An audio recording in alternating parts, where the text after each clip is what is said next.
کہتے ہیں منہ سے زور سے کہکا مارنے سے وضو ٹوٹ جاتا ہے. یہاں صبح سے آپ وضو کر کے آتے ہیں اور آپ کو ہنسایا جاتا ہے اور بات بات پہ آپ کہکے لگاتے ہیں تو اس سے وضو ٹوٹ تو نہیں جاتا. نہیں، نماز کی حالت میں اگر کہکا لگایا جائے تو نماز ٹوٹ جاتی ہے، وضو نہیں ٹوٹتا. کیا انڈر لیگز بال ویکس کر سکتے ہیں؟ آپ کی مرضی ہے، منع نہیں ہے. وضو کرتے وقت اگر بسم اللہ پڑھنا بھول جائے تو کیا وضو دہرائے؟ نہیں، دہرائے نہیں، ہو جاتا ہے وضو. مغرب کے بعد ناخن نہیں کاٹنے چاہیے، ایسی کوئی بات نہیں. ناک میں پانی چڑھانا سائنسز کے علاج کے لیے مفید ہے. کسی نے کمنٹ بھیجا حاجت کے نفل کے لیے کیا الگ وضو کرنا ہوگا؟ آپ نے حدیث پڑھی تھی کہ آپ صلی اللہ علیہ وسلم نے فتح مکہ کے موقع پر ایک ہی وضو سے کئی نمازیں ادا کی تھی.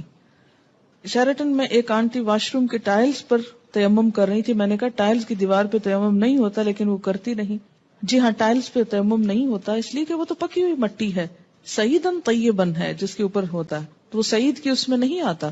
اور دوسرا یہ کہ واش روم کے اندر تیمم کی وجہ کیا ہے آخر؟ کیا صرف تھک جرابوں پر مسا ہوتا ہے؟ آج کل تھن ساکس پر مسا نہیں کیا جاتا. بات یہ ہے کہ جب جراب کا لفظ آیا تو تھن تھک کی بات نہیں کی گئی. بات یہ ہے کہ اس تکلیف سے بچانا مقصود ہے کہ آپ اسے بار بار اتاریں. ہاں، پھٹی ہوئی جرابیں نہ ہوں کہ جس میں بہت بڑے بڑے ہولز ہوں کہ وہ ساری سکن ایکسپوز ہو رہی ہے، یا ایسی باریک ہوں کہ نیٹ کی بنی ہوئی کہ جو جراب کم اور پاؤں زیادہ نظر آ رہا ہو. تو یہ چیز آپ خود دیکھ لیجئے. اگر مہندی لگی ہو تو کیا وضو ہو جائے گا؟ جی بالکل ہو جائے گا، کیونکہ مہندی رکاوٹ نہیں بنتی پانی میں. ہاں، اگر ایسی کوئی چیز آپ نے لگائی ہے کہ وہ چھلکا بن گیا اور اس کے اوپر سے اتر رہا ہے تو وہ اور بات ہے. کسی بھی چیز کے لگنے کے بعد اگر پانی اس کے ریشے تک پہنچ جائے، ویٹ ہو جائے، وہ سارا دھل جائے، اس کے اندر سے پانی گزر جائے تو کوئی بھی چیز منع نہیں ہے. ہاں، اگر کوئی چیز پانی کے اور اس سکن کے درمیان بیریئر بن جائے، کوٹنگ ایسی ہو کہ پانی سکن کو ٹچ نہ کرے تو پھر ٹھیک نہیں. کتے کے بارے میں سوال ہے کہ کپڑے کو لگ جائے تو نماز پڑھ سکتے ہیں؟ جی اگر ڈرائی ہے تو ٹھیک ہے، کوئی حرج نہیں، لیکن اگر ویٹ کتا ہے یا اس کے چھینٹے آپ کے اوپر آ گئے ہیں تو درست نہیں ہے. کیا عورتوں کا ختنہ جائز ہے؟ آپ کس دنیا میں رہتے ہیں؟ کس دنیا میں رہتے ہیں؟ مجھے حیرت ہوتی ہے بعض دفعہ آپ کی حیرت پر. آپ کو پتا ہے بعض افریقن کنٹریز میں یہ رواج ہے. اس میں آپ دیکھیے کہ یہ ان کا ایک لوکل رواج ہے. اسلام نے عورت کے ختنے کا حکم نہیں دیا ہوا.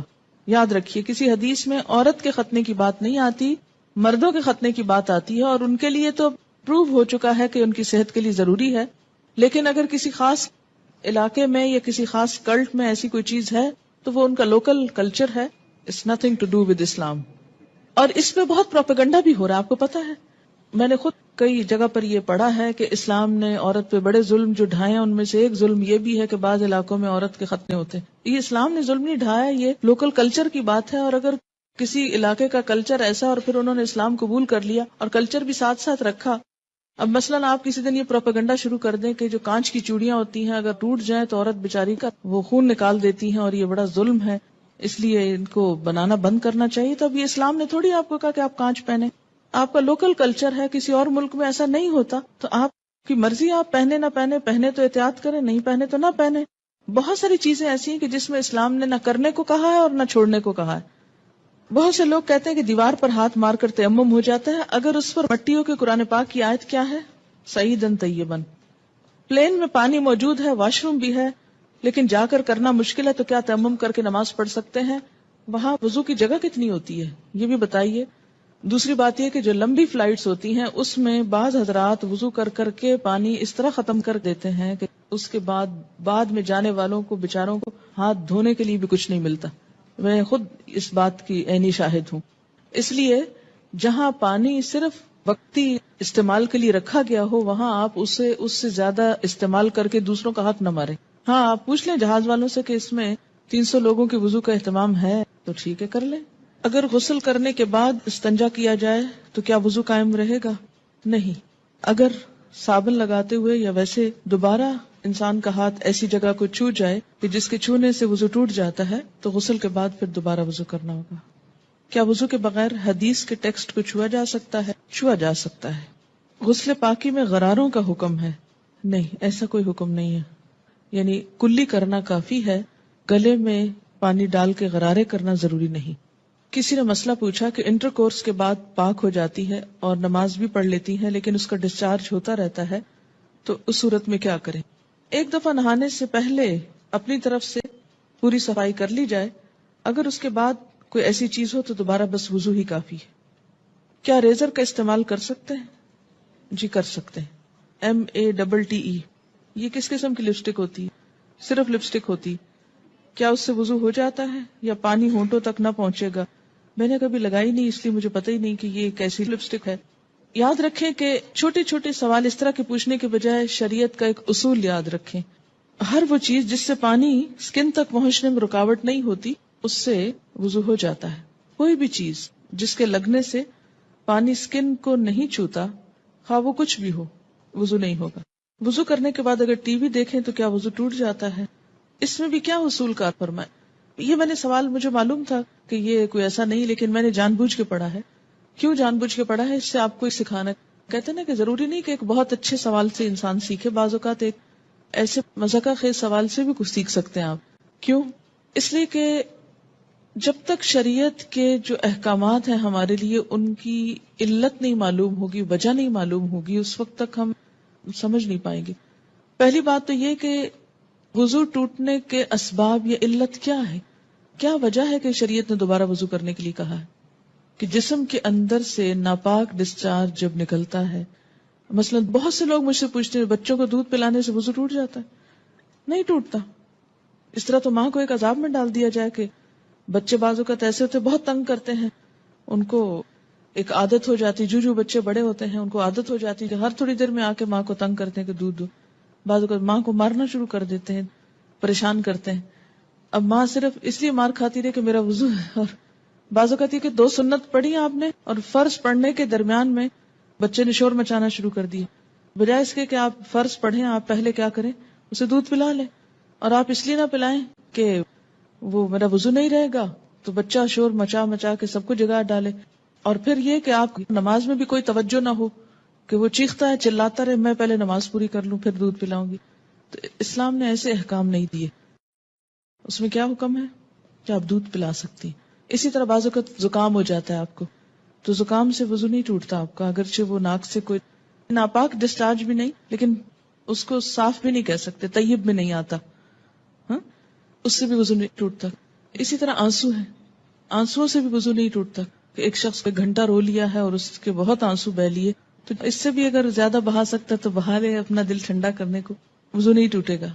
ٹھیک ہے، تو عربی میں ایک اصطلاح استعمال ہوتی ہے، اگر وہ یاد رہے آپ کو تو بہت آسانی ہو جائے گی، کہ سبیلین سے جو کچھ نکلتا ہے اس سے وضو ٹوٹتا ہے۔ سبیلین 2 راستوں کو کہتے ہیں، یعنی ناپاک ڈسچارج کے 2 راستے جو ہیں، سبیل کہتے ہیں نا راستے کو، تو سبیلین دونوں راستوں سے، اور اس سے مراد یعنی یہ ایک ٹرم استعمال کی جاتی ہے بجائے ان دونوں جگہوں کے نام لینے کے۔ گفتگو میں جو الفاظ انسان استعمال کرتا ہے اس سے انسان کی شخصیت کی عکاسی ہوتی ہے کہ اس کا مزاج کیسا ہے۔ جن کا مزاج گندا ہو وہ گندی باتیں کرنے اور گندے الفاظ بولنے کو انجوائے کرتے ہیں، لیکن ایمان، گندگی اور ناپاکی اور یہ تمام چیزیں جو ہیں یہ ایک دوسرے کی ضد ہیں، یہ انسان کی ضروریات میں سے تو ہیں، اسی لیے انسان کیا کہتا ہے، اپنی ضرورت سے فارغ ہونا۔ ایک بہترین لفظ ہے جو مطلب بھی پورا کرتا ہے اور ان الفاظ میں بھی کوئی قباحت نہیں ہے، کوئی شناعت نہیں ہے۔ تو اسی طرح جب سبیلین کا لفظ بولا جاتا ہے تو اس لفظ کے سمجھنے میں آپ کو تو دقت نہیں ہے، کیونکہ آپ عربی پڑھتے ہیں، قرآن پڑھتے ہیں، آپ کو اتنا معلوم ہے لفظ۔ جو چیز وضو لازم کرتی ہے وہ کیا ہے؟ سبیلین سے کسی چیز کا اخراج، ڈسچارج۔ ٹھیک، بعض ڈسچارجز سبیلین سے صرف وضو کو ضروری کرتے ہیں اور بعض سے غسل بھی فرض ہو جاتا ہے۔ ٹھیک، جہاں تک خون کے نکلنے کا تعلق ہے، سبیلین کے علاوہ اگر جسم کے کسی حصے سے خون نکلتا ہے، مثلا دانت سے نکسیر پھوٹ گئی، کہیں اور کٹ لگ گیا، جسم سے خون نکل آیا، اس کے بارے میں 2 آراء ہیں، اختلاف ہے۔ سبیلین میں کوئی اختلاف نہیں، یاد رکھیے، سبیلین کے اخراج میں کوئی بھی اختلاف نہیں، سب کے ہاں ایسے ڈسچارج سے، کسی بھی چیز کے نکلنے سے وضو نہیں رہتا، لیکن خون اگر سبیلین میں سے نکلے تو وضو نہیں رہے گا، مگر جسم کے کسی اور حصے سے، مثلا دانت سے، ناک سے یا ہاتھ سے، اس کے بارے میں 2 رائے ہیں۔ 2 کون سی رائے ہیں؟ ایک رائے یہ ہے اگر اتنا نکلے کہ ایک قطرہ بن کے بہہ جائے، بہنے والا خون نکلے تو وضو نہیں رہتا. ٹھیک ہے، بہنے سے مراد کیا ہے؟ مثلاً کٹ لگا، پہلے رستا رہا، پھر کٹھا ہوا، کٹھا ہو کے ڈراپ گر گیا تو وضو ٹوٹ گیا. ایک یہ رائے.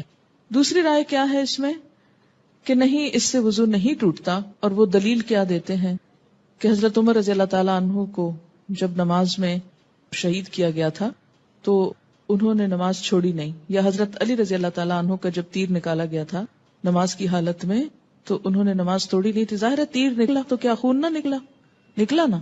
ہاں، اسی طرح اگر آپ نے وضو کیا ہے، بعض اوقات ایسا ہوتا ہے نا کہ وضو کر کے آپ ہٹنے لگتے ہیں کہ آپ کو منہ محسوس ہوتا ہے، آپ دوبارہ سپٹ کرتے ہیں تو کیا ہوتا ہے، اس میں کچھ ریڈش محسوس ہوتا ہے کہ لگتا ہے کہ مسوڑوں سے خون آ گیا. اب اس میں وضو کی ایسی ضرورت نہیں ہے. اسی طرح بعض اوقات نماز پڑھتے پڑھتے کسی کی نکسیر چھوٹ جاتی ہوتا ہے نا، بعض لوگوں کو تکلیف ہوتی ہے. نکسیر کا معنی پتا ہے آپ کو؟ جو بلڈ ناک سے آتا ہے، بیماری ہوتی ہے. یا اسی طرح آپ بیٹھے کوئی کام کر رہے تھے، سوئی سے سوئی ایک دم لگ گئی جسم کے کسی حصے میں تو تھوڑا بہت خون رس گیا. یا بعض اوقات ایسا ہوتا ہے کہ کوئی پھوڑے وغیرہ نکل آتے ہیں، ہے نا. اچھا، ان پھوڑوں سے کچھ نہ کچھ تھوڑا تھوڑا رشتہ رہتا ہے، پس نکل آتی ہے کچھ یا کسی کو کوئی اور چوٹ لگ چکی ہوتی ہے. تو نماز پڑھتے میں کیا ہوتا ہے، اوپر کھڑے ہوئے نیچے بیٹھے زمین پہ، اس سے وہ پریشر آیا کسی جگہ پر تو خون اور نکل آیا. اس سے یہ نہیں کہ وضو بھی ٹوٹ گیا اور نماز بھی ٹوٹ گئی، نہیں، نماز کنٹینیو کریں. تو تھوڑا بہت اس طرح کا اگر بلیڈنگ وغیرہ ہوتی ہے تو اس کو اگنور کیا جا سکتا ہے. اسی طرح آپ وضو کر کے کھڑے ہیں، ناک سے زکام آ رہا ہے، کوئی فرق نہیں پڑتا. رو رہے ہیں آپ، رو رہے ہیں، کوئی بات نہیں. یا منہ سے رال ٹپک گئی، بعض لوگوں کو بیماری ہو سکتی ہے منہ سے رال ٹپکنے کی، سوتے میں ٹپکے کی تو وہ تو پھر ویسے ہی وضو نہیں رہے گا. لیکن بعض اوقات ایسا ہوتا ہے نا کہ بعض لوگ جیسے کمزور ذہن کے ہوتے ہیں یا مریض ہوتے ہیں، یا اسی طرح تھوک دیا آپ نے، تھوک